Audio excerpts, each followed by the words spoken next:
Imagine this. You wake up one day, you're at the absolute peak of success. Wealth, fame, influence. You've got it all. And then this terrifying thought grips you. None of it means anything. That your life, no matter how impressive it looks from the outside, is just empty, void of purpose. It's a really chilling thought experiment. It is. And, for Leo Tolstoy, one of history's absolute giants of writing and thinking, it wasn't hypothetical at all. It was real. A crushing spiritual crisis. Right. And that's what we're diving into today. Tolstoy's incredible philosophical journey. We're using insights from a really great YouTube video. It's called The Philosopher Who Solved the Meaning of Life. Leo Tolstoy from the Psyche channel. Yeah, that video does a fantastic job laying out the core issues. So our mission here is to unpack the truths Tolstoy uncovered, because they genuinely could change how you see your own life. His questions, as the video shows, they're universal questions, really. They're your questions. And his answers, well, they might just be illuminating. And stick with us, because the last insight, it's arguably the most powerful. Okay, so most people know Tolstoy's story on the surface. Russian nobility, huge estates, massive fame from books like War and Peace, Anna Karenina. But yet at all, seemingly. Exactly. So what triggers this kind of intense inner turmoil in someone who's achieved so much externally? Well, that's the paradox the Psyche video really digs into. Despite all that success, Tolstoy realized he wasn't shielded from the deepest human question. What's the point? He hits his 50s, and this crisis just consumes him. He actually wrote about it, saying something like, "Something strange began to happen. I had a wife who loved me, good children, a large estate, fame, and yet I could not live." Wow. Just profound emptiness right in the middle of all that abundance. Exactly. And the video points out how tormented he was by the idea that death just erases everything. Achievements, memories, people, gone. He used this image, didn't he? Hanging from a branch over a bottomless pit. Yeah, it's haunting. No way up, just death waiting below. It pops up in his writing. It really makes you wonder, how do you even cope with that? I guess most direct. Precisely. And that's why Tolstoy's journey is so important. And the Psyche video frames it perfectly. This wasn't a failure for him. It was an awakening. He realized his life was built on foundations that just couldn't answer those deep existential questions. And here's a key insight he grasped early on. Foundations built only on external stuff, success, fame, whatever they're temporary. They offer zero protection against that existential dread. Right. It makes you ask yourself, doesn't it? Where does your sense of security come from? What are you building on? Money, career, status. What happens when those things fade? So he didn't just sit in despair. He started questioning everything. Society's morals, what science could promise, the limits of reason. And the video really illustrates this. Well, he looked at the elites, the educated, the powerful people around. And found they were just as lost, often using, distractions or even intoxication to cope. He kept asking, why do I live? And found that logic, science. They explained the how, but offered nothing on the why. That's right. The video mentions Darwinism, explaining evolution, but not purpose. Math calculating the universe's age, but not the reason for your heartbeat. He wasn't alone in this kind of despair, of course. Thinkers like Schopenhauer saw life as just swinging between suffering and boredom. Bleak. Very. But Tolstoy pushed beyond that bleak. He was searching for hope. And that led him somewhere unexpected, right? He started looking at the ordinary people, peasants, farmers, folks without much wealth or formal education. Exactly. And he noticed something strange, which the video highlights. These people who had so little by society's standards seemed to live with more purpose than the elites he knew. What was the difference he saw? What sparked that insight? What Tolstoy found, and this is a key point in the Psyche video, was that their lives were anchored in faith. Not necessarily rigid dogma, but a kind of living, breathing connection to something beyond just the material world. That must have been a huge pivot for him. Absolutely. He started diving into not just Christianity, but Buddhism, Hinduism, Islam, ancient Greek philosophy. He read the Bhagavad Gita, Buddha's teachings, Jesus' words. He saw them less as religion and more as practical philosophy for living. Okay. And slowly, this new understanding started clicking into place for him. Meaning isn't found through intellectual gymnastics or piling up achievements. It comes through connection to other people, to nature, to truth, and ultimately for him to the divine. Whatever that meant personally. So serving others, loving selflessly, living humbly, accepting your place in a bigger picture, that's what he came to believe. He felt the ego blinds us, makes us think we're separate, special. But peace comes when that ego devolves, and we connect back to what he called the eternal principle, this force of life, love, truth. You mentioned ego. How does Tolstoy's idea of ego compare to, say, the Buddhist concept of dissolving the self? I know our listeners are often familiar with those ideas. That's a great point, and the video does touch on those parallels. While the words are different, Tolstoy's ego acts a lot like the Buddhist self, the thing that causes suffering through attachment. For Tolstoy, it wasn't about totally denying you exist. It was more about stripping away the artificial layers, the fame, the wealth, the intellectual pride that cut us off from universal truth and compassion. So it wasn't a standard religious conversion then. He didn't just join the church. No, not at all. He actually rejected the formal Orthodox Church later on. He saw its rituals and structures as, frankly, corruptions of the pure spiritual truth he was finding in the original teaching. His faith became very internal, very personal, and it had to be lived through action. He famously said, "The sole meaning of life is to serve." That really makes you think. If today was your last day, what parts of your life would still feel what act vibes? Right. And this first part of his journey shows his despair wasn't weakness. It was the start of real clarity. He faced that emptiness head on. He didn't stop at the pain. He pushed through it and found something vital on the other side. As he said, once you start asking these questions, what am I? Why do I live? You can't really go back to ignorance. Which brings us to the next stage, where those superficial answers just don't cut it anymore. Exactly. As his crisis got deeper, he started peeling back layers of life most people just don't question. And the Psyche video makes a strong point here. He realized the problem wasn't just his personal despair. It was that modern life itself seemed almost designed to avoid meaning. He had the quote, "People live as if they will never die and die as if they have never lived." Oof, harsh, but you can see what he meant. Society trains us to chase distractions, productivity, reputation, all while pushing down the big question. He thought almost everyone secretly fears their life is pointless. Few actually face that fear, Tolstoy. He really did. And the video shows how he explored these ancient texts, not looking for dogma, but for windows into truth. From Christianity, it was Jesus' core teachings, especially the Sermon on the Mount. Love your enemies, turn the other cheek, the raw wisdom separate from the institution. That hit him hard. And Buddhism too, right? The idea that suffering comes from attachment. Absolutely. Attachment to status, comfort, this illusion of a permanent self. Buddha taught letting go frees you. Tolstoy saw how he'd clung to everything, his identity, fame, intellect, stuff, and it left him spiritually bankrupt. Then in the Bhagavad Gita, he found Dharma, this idea of a personal duty, a spiritual path you follow, regardless of the outcome. That must have been a huge shift from focusing on worldly success to trying to live in line with some inner... A seismic shift. And what's crucial, as the Psyche video stresses, wasn't just what he learned, but how he applied it. He didn't want comforting belief. He wanted a way of life that would actually free him. So he started living differently, radically. He simplified everything, gave away wealth, started wearing peasant clothes, worked with his hands, and his writing changed too. Fewer novels about aristocrats,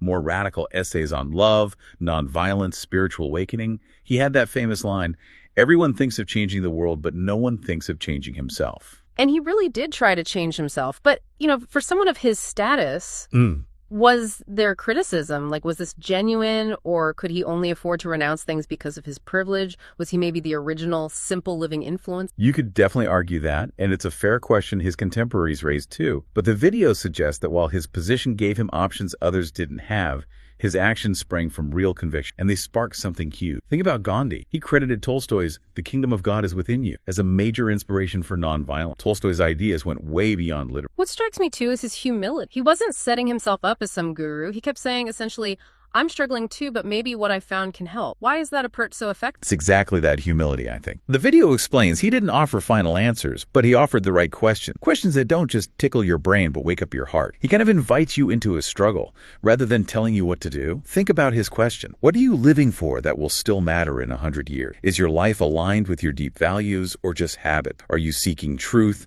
or just comfort disguised as truth? And the big, if you knew you'd die tomorrow, would your life today still make sense? Right. Heavy questions. But he saw them as the path. By asking them, he found meaning wasn't out there in success, but cultivated in here, inside you. Growing in moments of service, acts of love, just being present. Even the smallest act, done with compassion, could be sacred. And the video is clear. He didn't just flip a switch and find peace, right? He still struggled. Oh, absolutely.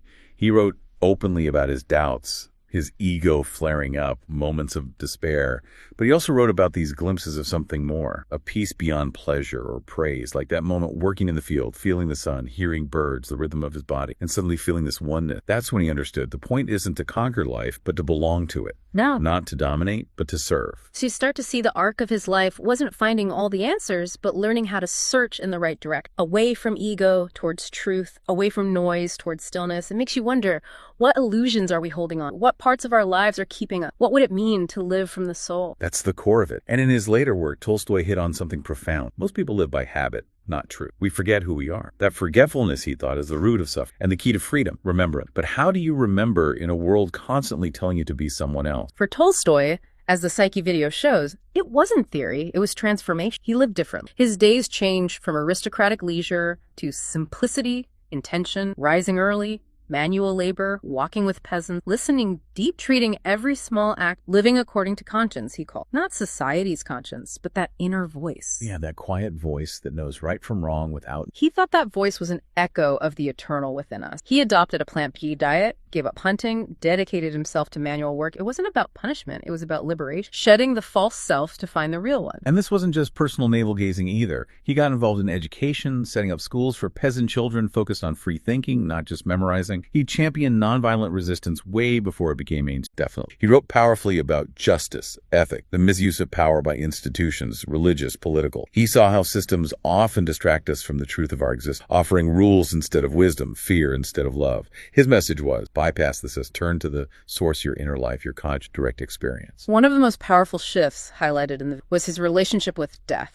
It went from haunting him to enlightening him. Exactly. He started seeing death not as terror, but as a teacher. He wrote something like, death isn't the end, but the completion of a task. What matters isn't what you leave behind materially, but what you awaken within before you go. That must have changed everything. How did that translate into daily life? Because knowing it intellectually is one thing. Vital distinction, yeah. The video explores how it shifted his focus. Life isn't measured by years or achievements, but by the awareness you bring to each moment. The task isn't building monuments, but becoming real, aligning outer life with inner truth. So practically, it meant asking before acting. Is this coming from fear or love? Noticing the small lies we tell ourselves, daring to sit in silence and just listen for what's real. He believed transformation starts with radical honesty, even when it's painful. He said truth unites people, lies separate them, and the first truth is often admitting we are lost. But in that admission, there's hope, because admitting you're lost is the first step to seeking. And sincere seeking, he believed, always leads you back towards something higher, not out there, but inside. This inner discovery fueled his final years.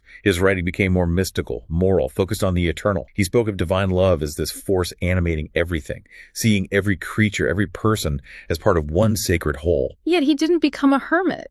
This vision made him more engaged, didn't it? Yes, true spirituality demanded action for him, not just prayer, but participation. To love God is to love people. To serve God is to serve people. It becomes incredibly practical. It's about how you treat people, spend money, raise kids, face fear. Exactly. He challenged people. Stop waiting for meaning to just show up. Start living as if it's already here in every encounter, every challenge, every single breath. And the Psyche video shows the pushback he got. His family struggled, especially his wife. The church excommunicated him. The government feared his influence. People called him idealistic, unrealistic, even crazy. But he kept going. Knowing truth is often inconvenient, uncomfortable, but it's the only thing that frees us. That final message the video highlights is so potent. Everyone wants to change the world, but no one wants to change themselves. It's such a simple, direct challenge. Makes you ask, doesn't it? What are you avoiding facing? What small action could lead you back? Tolstoy's life really drives home that meaning isn't some grand secret. It's revealed in how we live, moment by moment. It's found not by escaping life, but by entering it fully, honestly, humbly. In his last years, he really embodied that. His search led him not to power, but to surrender, humility, peace. He'd been through it all: glory, despair, wealth, renunciation, doubt, faith, and arrived at something so simple. Love is the meaning. Not sentimental love, but love as truth in it. Love as the force behind awake. The one thing death can't erase, time can't diminish, ego can't corrupt. Love as service, sacrifice, stillness. The essence of, he wrote, everything that I understand only because I love. Everything is united by it. And the video rightly emphasizes, this wasn't a preacher's conclusion. It was the realization of someone who stared into the abyss and came through. It was the only answer strong enough to bear the weight of suffering, death, chaos.